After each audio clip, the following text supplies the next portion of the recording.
Guys നമ്മളിപ്പോൾ ഇവിടെ വാങ്ങിയിരിക്കുന്നത് fresh ഹോമിൽ നിന്ന് 8 പീസിൻ്റെ മോമോസാണ്. ഇത് നമ്മളിപ്പം ടെസ്റ്റ് അടിച്ച് നോക്കാൻ പോവാണ്. നമ്മളിതുവരെ വെളിയിൽ നിന്ന് അങ്ങനെ മോമോസൊന്നും മേടിച്ച് ഫ്രൈ ചെയ്തിട്ടില്ല. അപ്പം ഇവരുടെ ഇത് കഴിഞ്ഞ ദിവസം കണ്ടപ്പോൾ മേടിച്ചതാണ്. എങ്ങനെ ഉണ്ടെന്ന് നമുക്ക് ഒട്ടിച്ച് നമുക്ക് ഫ്രൈ ചെയ്ത് കഴിച്ചു.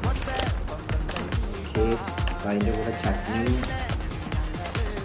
മുളക് ചട്നിയും മാമിച്ചുമാണ്.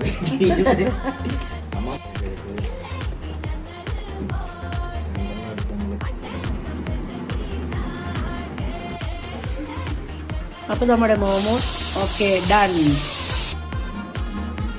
സോസൊക്കെ മേടിച്ചിരിക്കുന്നത്